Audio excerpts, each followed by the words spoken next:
Praise the Lord. For this afternoon's message, we shall read from 1 Corinthians chapter 9, verses 24 through 27. 1 Corinthians 9, verses 24 through 27. Do you not know that those who run in a race all run, but one receives the prize? Run in such a way that you may obtain it. And everyone who competes for the prize is temperate in all things. Now they do it to obtain a perishable crown, but we for an imperishable crown. Therefore I run thus, not with uncertainty. Thus I fight, not as one who beats the air, but I discipline my body and bring it into subjection, lest, when I have preached to others, I myself should become disqualified. Agree with me in prayer. Father, we thank you, we praise you for this afternoon service. We thank you for you enabled us to worship you with songs of praise, with exhortation from the Holy Scriptures. We thank you, Lord, for all that you have done through Jesus. We thank you for not only for salvation, but for sanctification and for our daily provision, protection, and perfection. We thank you that you are good, you are trustworthy, you are the same forever and ever, and you want us to become like Jesus. With praise in Jesus' name I pray. Amen. Now, related to the topic that we have before us, again we are coming to a passage which speaks about our responsibility, our preparation, and what all we need to know and what all we need to do as messengers of Jesus Christ, as gospel witnesses. Now, Paul the Apostle was used by the Holy Spirit to write 2 epistles to the church at Corinth. Now, he went to Corinth, he stayed there for 18 months, and then he preached the gospel. As he preached the gospel, God gave him souls, and those became the church at Corinth. And then Paul brought them up in the faith of Christ and made them as disciples. He went away from Corinth, but yet when they asked him certain questions and when they asked him about certain spiritual matters, he had to write 2 letters.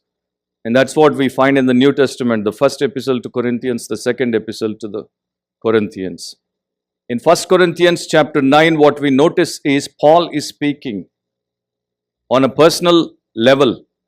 He's speaking about what sort of a person he is, what sort of a commission he has from his Lord Jesus Christ. And primarily what we notice in 1 Corinthians 9 is he's talking about the gospel. And he's talking why the gospel is so important to him, what he left to preach the gospel and to remain faithful as a servant of the gospel, and what we can learn. Though it was written primarily to the Corinthian church, but later on it is passed on to all the generations in the entire world of Christians. So from last 2000 years, we have this for all Christians in Jesus Christ. Now coming to verses 24 through 27, now here Paul is speaking about his consecration to service that we see very little in our day in Christendom. Now, Paul was a miserable man before he met Christ, but after he had that personal encounter with Jesus Christ, he became a marvelous man. What he wanted to destroy, he developed it, he built it, and in the process, he gave his own life. He died for Christ, he died for the sake of the gospel, and before his death, he went around all over the place. Not only in Israel, but in Europe, in other parts of the world, where he strived day and night to proclaim the gospel. So these verses are very well known and are typically used to talk about our progress in our Christian life. How we need to discipline in order to run the race that is set before us. That is certainly true, and we ought to be concerned about that. But this was not Paul's point at all. If we do not read the Bible carefully, prayerfully, and if we are not led by the Holy Spirit to look at the context, the verses that go before and the verses that follow, even though we have good intentions, most of the time we may miss the point that the author of the scripture is trying to convey. So Paul basically from 24 to 27 is not talking about how you need to prepare to run your Christian race in the right way, but what he is teaching us there is, his point was that discipline is absolutely essential, not to our progress in the Christian life, but to our witness in the world. We are to discipline ourselves in order to win as many as possible to faith in Christ. That is his primary point. In 1 Corinthians chapter 9 verse 12, here Paul says,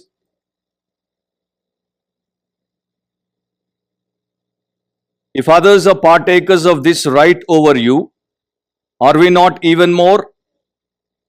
So he's talking about others and he's talking about themselves, Paul and his team. So he did not use certain rights. He just, left his personal rights for the sake of the gospel. He was a very sacrificial servant. Today in our world, we hardly find such gospel messengers.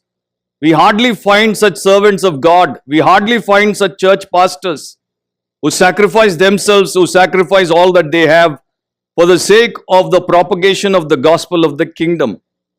So Paul in 1 Corinthians 9, he talks about many things. Because of the lack of time, I want to concentrate on 4 truths that we can draw from these 4 verses. But primarily what he's saying is, the gospel of Jesus Christ should never be hindered. And especially it should not be hindered by those who are called to proclaim it. So he's saying the gospel should not be hindered because of our rights. The gospel should not be hindered because of our responses. If there is a poor response from a Christian, if there is a poor response from a servant of the church, if he neglects to prepare his people, to train his people to become gospel messengers, then he's not properly responding to God's call, God's commission. And he's become a failure in his responsibility, not only in doing it, but at the same time preparing his members of the church. So Paul also says the gospel should not be hindered because of our reigning passions. When sin enters into a saint's life, it removes the burden, it removes the vision, it removes the passion to be a gospel preacher. So Paul speaks about living a purpose-filled, properly fit and powerfully fulfilling life. It is about having personal fitness to carry on the work of God. If you notice in verse 24, he refers to a runner. In verse 26, he refers to a boxer. And then in verse 27, he comes back to the idea of a preacher. So he's all about talking how a preacher should be, but he's using the examples of a runner and a boxer. As I said, I have 4 points, 4 truths to share with you. So please follow me carefully. Verse 24, Paul says, do you not know that those who run in a race all run? So here he's taking the example from the old Olympian and Isthmian games with which the people were so well acquainted. In those games, all the participants, whoever is participating in Olympics or Isthmian games, they ran with fervor. No one in the race went through the motions, but all ran with great intensity. So using that example, he is inviting the church members, the Corinthians, to become participants of the work of God. So the first point, if you are a note taker, if you are writing down, you can write it down as participation. All Christians are called to participate in the work of propagating the gospel of Jesus Christ in their world, in their own generation. Paul says, but one receives the prize. Just one runner is the winner. To win, the runner had to run with great speed and intensity than his rivals. And Paul also says in the same verse, run in such a way that you may obtain it. The winning runner is the example of consecration. He has so much of consecration that his only focus is to win the race, that his only focus is on the prize. So he beats all other participants in the race so that he would get the prize. But here, when it is applied to Christian church, when it is applied to believers in Christ, it does not mean only one believer can be a winner. Rather, it means that all believers should run in such a way that they may be winners in consecration. So that's the difference between an Olympic race and a gospel race. All must run the race, all must be witnesses for Christ and share the gospel. So it tells us very clearly that there is no exemption for the believer from this. There is no excuse for the believer from being a witness for God. A believer can never tell Christ, I want you to forgive my sin, I want you to save my soul, I want you to give me eternal life, but please do not ask me to witness for you. Please do not make me a spokesperson for Christ. Please do not call to be a worker of the kingdom. That we cannot say. In fact, it is an honor, it is an awesome responsibility and opportunity for each one of us who have tasted that the Lord is good to pass it on to the people who do not know the Lord. So all who are born again and brought into this race by God Himself, so that we participate in it enthusiastically. Now we need to look at two phases of Christian life. Before becoming a Christian, we do not put in any effort. All that Jesus did is enough for our salvation. The cross takes care of our sin. Christ's redemptive work gives us forgiveness, saves our soul, makes us a new creature, and then puts us in Him so that we can live for Him as a disciple. So before Christ, there is nothing that we do. There is no contribution from our side. But after coming into Christ, after becoming a Christian, then we need to contribute. We have to work hard. Christian life is a life of effort. In other words, I say like this, for salvation is free, but sanctification has a fee. So all of us need to pay that fee to be sanctified and to grow in sanctification. In 1 Corinthians 9:16, Paul says, for if I preach the gospel, I have nothing to boast of, for necessity is laid upon me. Yes, woe is me if I do not preach the gospel. So he has taken that responsibility upon himself, and he says, if I am preaching the gospel, I am not doing anything extra. I don't have to boast being a gospel preacher, being a witness for Christ.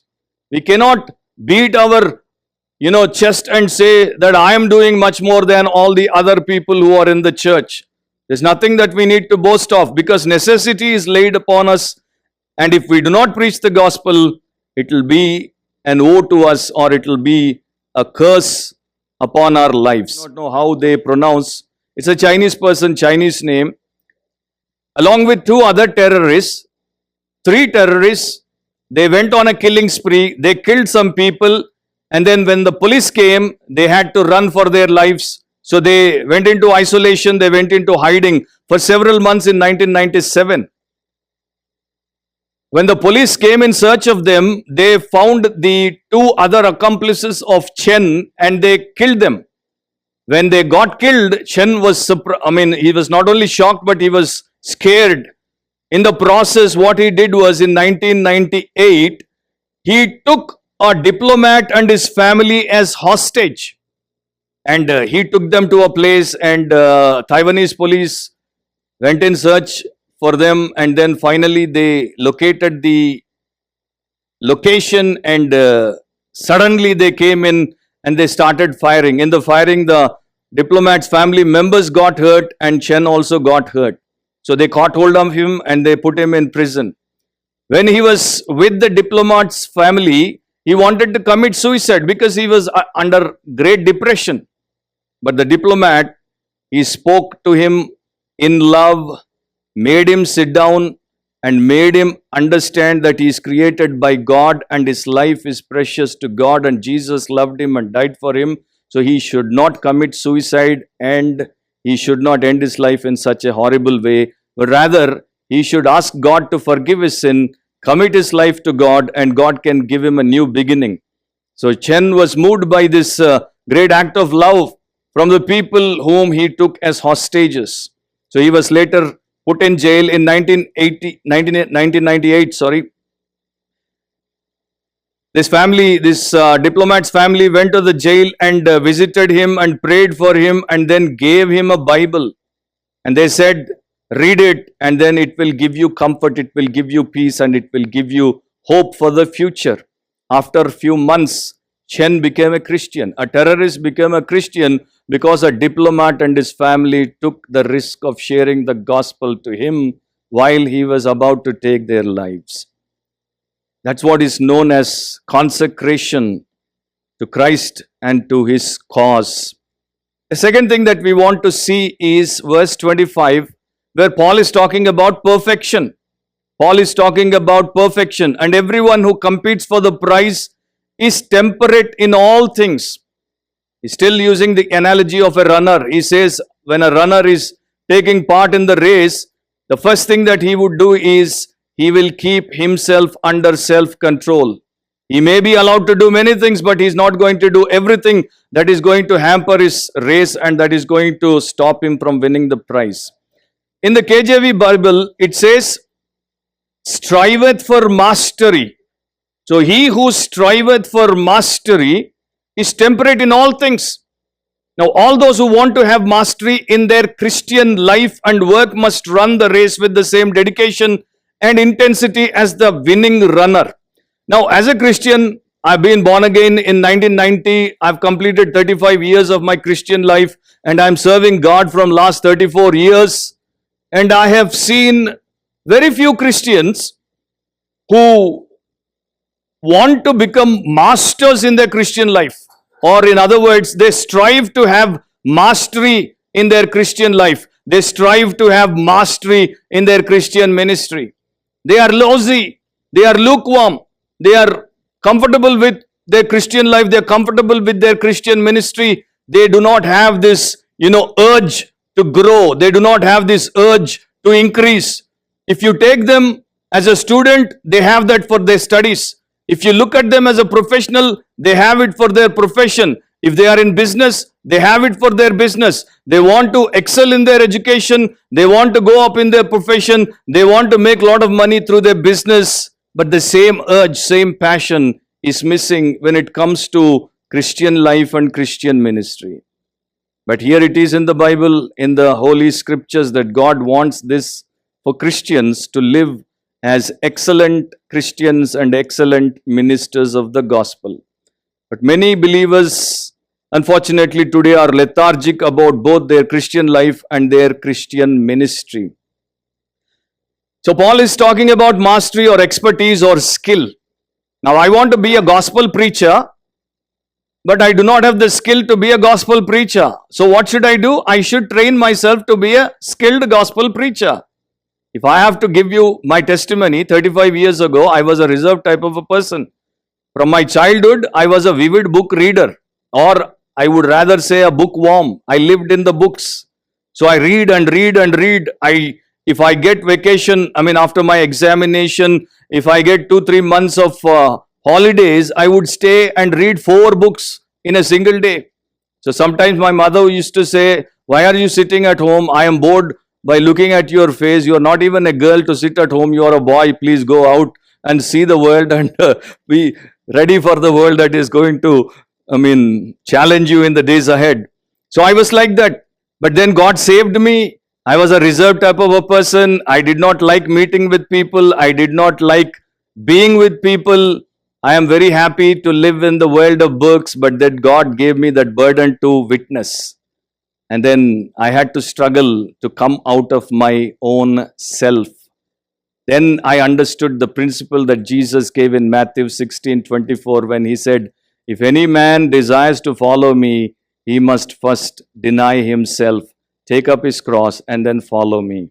So then I began the process of denying myself, and then I asked God to give me the burden, the passion, and also to teach me how to stand before people to witness, and then how to share the gospel, and then how to preach the gospel. And that's how God molded me, prepared me, and then started using me. And believe me, my first meeting was in front of 130 rag pickers. You know, I don't know you have any rag pickers here or no, but nowadays I read in some places that America has become very poor and there are many people living on the roads, living on the streets, and they have nothing to eat.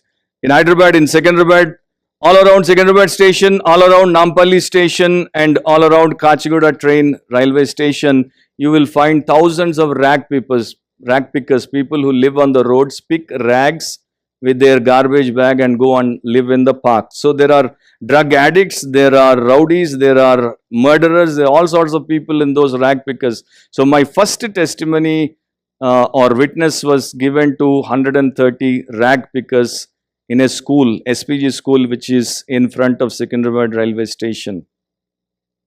And that's when in 1991, God began using me.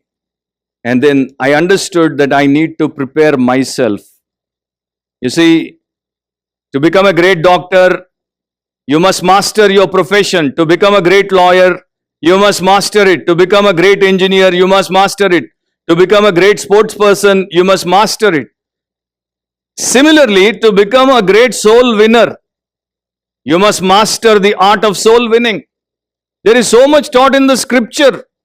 Very few people take the time and the trouble to know what the Bible actually is speaking or teaching about soul winning. It has got many principles how a soul winner can be made, how soul winning actually is done scripturally, not according to our own will and agenda, but according to God's Spirit's leading. So to master anything, you must learn to deny yourself and to have self-control. So Paul is talking about how a sports person, either in the Olympic Games or in the Isthmian Games, do self-control training. During that time, they would take 10 months of training. These athletes exercise self-control in regard to everything: sleep, food, drink, sex, exercise, etc. And then in the races, they continued to exercise this mastery. It was not easy for them to win the prize. They had to pay a price to win the prize. So they rejected all things, bad things or good things, that would hinder them in winning the race. Temperance or self-control means having self-mastery. It is the ability to master or control one's mental and fleshly appetites. The ability to give these appetites no gratification or moderate gratification as is dictated by God's law or God's love. If it is permitted in the scripture, then I would give it to my body or my mind. If it is not permitted but forbidden in the scripture, then I will totally avoid it. So it is the power to tell our emotions when and if they can become motions.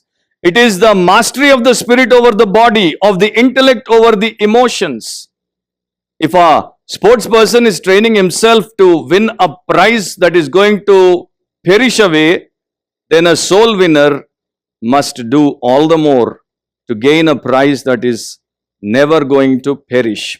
So this discipline is to achieve the mission that God has put in front of us. This discipline is to preach the gospel and win souls. This discipline is to live an exemplary life of godliness and spiritual maturity. So Paul said, I want to win. Now to win, we must run. Run to win souls for Christ. We are all running in life's rat race to win many wasteful things that will perish with the world. But when we must run to win the imperishable ones for the Lord, we need that training. And the word striveth for mastery, the word striveth is agonozomai in Greek, from which we get our English word agonize. So when you have a severe trial, you know what is agonizing means. When you have chronic pain, piercing pain, you know what agonizing means. That means having the pain taking its total toll on you and you are battling to keep it away from you. So that is what is agony means. And Paul says, just as a runner agonizes to win, a soul winner too must agonize to win souls. It's not easy. That's why many people do not want to get involved in this. They do not want to participate, they do not want to perfect themselves so that God can use them. But here is Paul's rebuke. He says, now they do it to obtain a perishable crown, but we for an imperishable crown. He is contrasting between unbelievers and believers, non-Christians and Christians. He's saying if they are so fervent, if they are so dedicated to win a perishable crown, how can we not be dedicated, be fervent in winning an imperishable crown? So he's actually saying if you are not like them, then you need to be ashamed of yourself. You cannot call yourself as a Christian. It is a rebuke to believers that we are not even on the same level of unbelievers or worldly people. You know, many Christians, when they go to a sporting event, they get excited. They jump, they shout, they lift their hands, they do all sorts of actions. If possible, they will run into the ground. But when they come to church, I know the church has a decorum, I know. I am not telling you to jump in the church. I am not telling you to run around in the church. What I mean is simply, we do not see the same kind of excitement when you are in the church. When you are in the presence of the living God, you do not have the same kind of excitement. As one old pastor who had seen 60 years of his congregational ministry, he used to repetitively say, people come to church, sit like a bump on the log, unmoved by the greatest truths of life. Let me repeat it. People come to church, sit like a bump on the log, unmoved by the greatest truths of life. Calvin Miller is known to be an excellent Christian author. He writes in his book, and I am quoting him, many Christians are only Christaholics. We are well versed with the phrase workaholic. And Miller is using Christians, he is categorizing Christians into two groups. He is saying there are some who are disciples and some who are not disciples. So many Christians are only Christaholics and not disciples at all. Disciples are cross bearers. They seek Christ. Christaholics seek happiness. Disciples dare to discipline themselves, and the demands they place on themselves leave them enjoying the happiness of their growth. Christaholics are escapists looking for a shortcut to nirvana. Like drug addicts, they are trying to bomb out of their depressing world. There is no automatic joy. Christ is not a happiness capsule. He is the way to the Father, but the way to the Father is not a carnival ride in which we sit and do nothing. End of quote. So we need to be a disciple. If the Christian is to gain the prize, he must, like both the runner and the boxer, train diligently. So they are doing it for perishable crowns, and we have to do it for the imperishable crown. So Paul says, run in such a way that you may obtain it. And this needs self-denial, great self-denial. A flabby soldier cannot win battles. A slack trainer cannot win races. We must regard ourselves always as being engaged upon a campaign and as pressing onwards to a goal. The third truth that we can derive from verse 26 is projection. Therefore I run thus, not with uncertainty. Thus I fight, not as one who beats the air. So Paul is talking about himself, his personal experience, his personal walk with God, his personal gospel ministry. He says he did not go through the motions and accomplish nothing. Paul had goals, aims, and objectives in his consecration and pursued them with great vigor. He knew his calling, his goal, not as uncertainly, and did not waste his life doing a lot of things that did not matter. He is not beating the air. Paul has a purpose and effort in all that he does. He is like a runner who heads for the finishing line, or a boxer who aims to land his punches. He spares no effort in his program of vigorous self-discipline to keep himself fit. And when we view this positively, he is actually affirming that we all need to walk circumspectly and make every action count for the gospel. At a missionary meeting in Edinburgh, Scotland, old pastor W.C. Bunning, he was talking to a friend and he shared his experience. He was traveling from Glasgow to Greenock. And in the train he was traveling, the train became slow suddenly and then it came to a halt and it stopped and it's not moving. So after a while, this pastor went to the front, he went to the driver and he asked him, what is the problem? What's the matter? Have you run out of water? And the train driver, he said, no, we have plenty of water, but it's not boiling. The problem is water is not boiling, the train cannot go forward. So we have plenty of water. So this pastor, this Bunning says, we have plenty of people in the church, but they are not boiling. There is no fire in their spirit. They are not on fire for God. What is the use of having mega churches, thousands coming to your services? On a Sunday, a mega church may have 4 services and thousands flock to those 4 services. But after that, what? They go into their own selfish world, live their own selfish life, and then die their selfish deaths. Plenty of people, but they are powerless. Plenty of people, they are spiritless. So plenty of water, but it is not boiling. And the same thing now we see. But it is our personal responsibility to ask God to fill us with the Holy Spirit so that we will boil for God and then we will be on fire for God. So in verse 26, he was talking about living an aimless life. No runner runs aimlessly. No boxer boxes aimlessly. No preacher preaches aimlessly. No human being should live aimlessly. But knowingly, unknowingly, we live aimlessly. Many after becoming Christians live aimlessly because there is no devotion to God. There is no dedication to God. There is no determination for God. There is no dynamism for God. But there is a lot of distraction. Distraction of the flesh, distraction of the world, distraction of the devil. And they become victims to these seducing things and end up as burnouts. Hebrews 12:2 tells us, looking unto Jesus, the author and finisher of our faith, who for the joy that was set before him endured the cross, despising the shame, and is set down at the right hand of the throne of God. So our true hero is Jesus. Our role model is Jesus. Our great example is Jesus. Our true inspirer in social media language, our great influencer is Jesus Christ.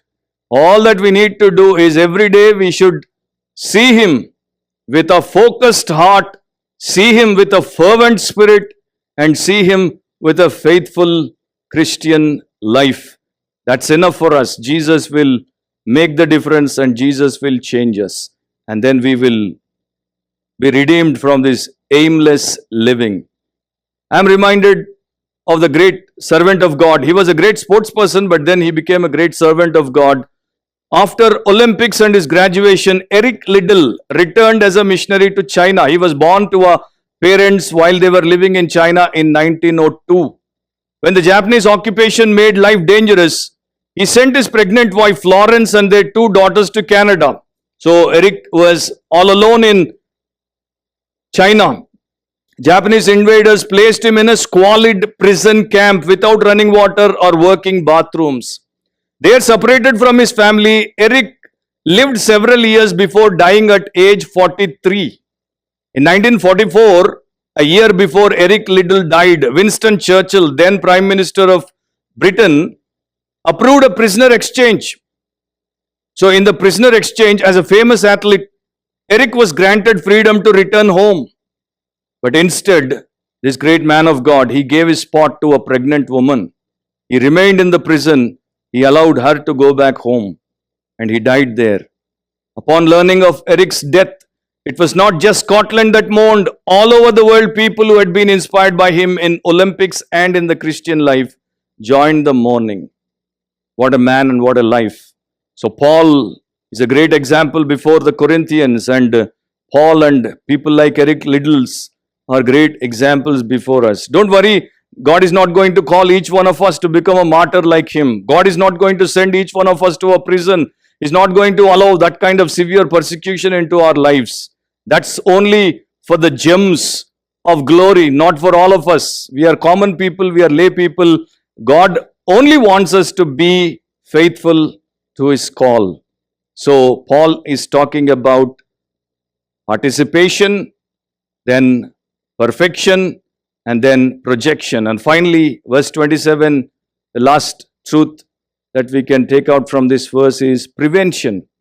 He's also talking about how a person should be careful in preventing certain things so that he would not be, led astray, or he would not be hindered in doing the will of God. In 27 he says, "But I discipline my body and bring it into subjection, lest when I have preached to others, I myself should become disqualified. I myself should be a castaway." When I read it years before, as I was doing Corinthians book study, I got scared. I said, the Apostle Paul, the man who saw Jesus face to face, the man who was taken to paradise and heard the things that no human being could hear, and the man who had immense power given by God, who performed signs and wonders and miracles which no other human being on the planet ever performed, if that man is scared of being disqualified, if that man is saying, "I do not want to be a castaway," then all of us need to be very careful. All of us need to be under God's careful provision and protection. So he's saying, "I discipline my body and bring it into subjection." Literally, bringing the body into subjection literally means to hit under the eye. He's saying, this is my body, and with all the power, I punch it under its eye and I make it fall down. And when my body falls down, I just catch hold of it and drag it all around. I lead my body around as a slave. He's saying, I always keep my body as a slave. My body cannot dictate, my body cannot dominate, my body cannot distract me from the will of God. He had spent his life preaching the good news of Jesus to others, using every bodily faculty at his disposal and getting not a few bruises and pains in the process. Paul suffered more than any other living human being 2000 years ago, even now, as far as I can understand. After Jesus Christ, the next godly person who had so much suffering in his life is none other than the Apostle Paul. I had the privilege of going and seeing his prison in Rome, Italy, where he was kept underground in that Mamertine prison. I had the opportunity to travel almost 80% of the missionary places where the Apostle Paul traveled. Even today, with all this modern transport and travel arrangements, it was so difficult for me to go to those places, and I was wondering how that man 2000 years ago did that so much, how much hardship he endured for the sake of Jesus Christ. And all of this without a complaint, all of this with great joy in his heart. So he brought his body under subjection. All athletes do that. They undergo rigorous training. They beat their bodies black and blue and keep them under subjection. They do not eat everything. They do not sleep more than the required amount of hours. They cannot do anything. In Hyderabad, I heard when PV Sindhu was playing for an important event, Gopi Chand, her coach, he took away her smartphone. For 9 months, she did not even see her phone. PV Sindhu, just few years ago, I believe it was around COVID or before COVID, in this modern age and time, she lived without a phone for 9 months. And now here we are, Christians, godly, holy, heavenly people cannot live without phones for 9 hours.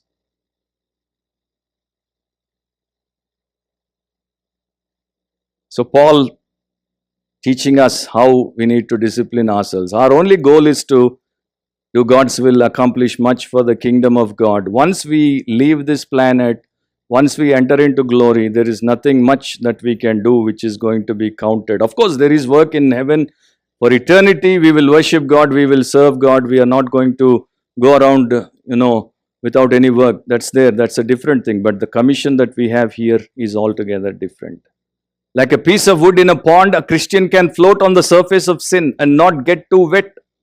But just as wood that is in the water for too long gets waterlogged and sinks to the bottom, so also does the Christian who spends too much time in sin. Thomas Watson, the great Puritan, wrote, "Until sin is bitter, Christ will not be sweet."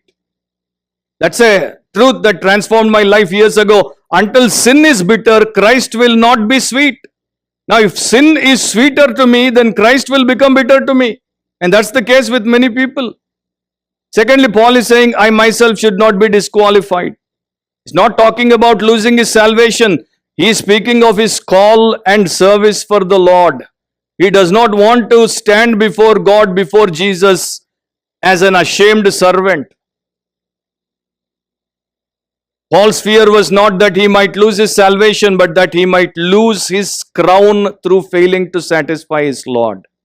In same 1 Corinthians 3:15, he wrote, if any man's work is burned, he will suffer loss, but he himself will be saved, yet so as through fire. So Paul did his best to prevent his fallout from the service of God. Just as he took great pains, we need to take great pain and care to keep ourselves in the service of God. We should never become a castaway. That word translated disqualified literally means to be shown as a counterfeit. So if our love for God is not genuine, we will be revealed, exposed as counterfeits. But if our love for God is genuine, for Jesus, if it is genuine, we will show it by going as his witnesses, as the preachers of the gospel. So, my brothers and sisters, we come to an end of these 3 days of meetings. The Lord was very merciful to us by giving us these 3 days and these sessions so that we would come together and listen to his word. Every time God ministers to us through the Spirit, from the word, he expects change. He is always interested in the well-being of his children. He wants to save souls, and then he wants to shape them into the image and likeness of Jesus Christ. He is God, the perfect, the pure, the Holy One. He wants us to be like him, and he wants his children to excel. Excel as disciples, excel as witnesses, excel as workers of the gospel, excel in every area of life, so that all of that would be used for the kingdom's gospel. Take a few seconds, bow your heads before God, and be sincere with him. If the Lord has spoken to your heart, ask him, "Oh Lord, yes, let it penetrate deeply into my spirit, my soul, to my uttermost core, and change me there. Help me not to be a listener, but make me a doer. Let me not deceive myself by listening simply to the messages and then doing nothing.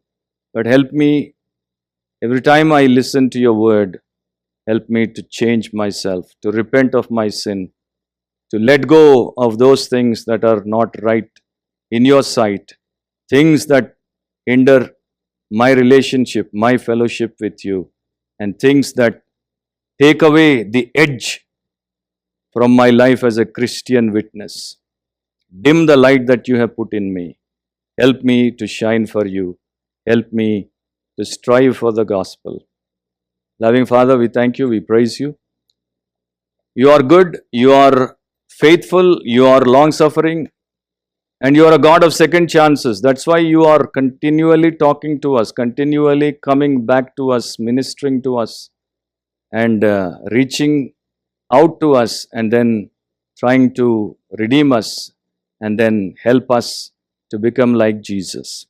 Help the church and all these dear ones, young and old, to be in the center of your will, becoming faithful and fruitful for the glory of the Lord Jesus Christ. In Jesus' name I pray. Amen. Let us have the benediction. Now the grace of our Lord Jesus Christ, the love of the Heavenly Father, and the blessed glorious fellowship of the Holy Spirit may rest upon us both now and forevermore. Amen.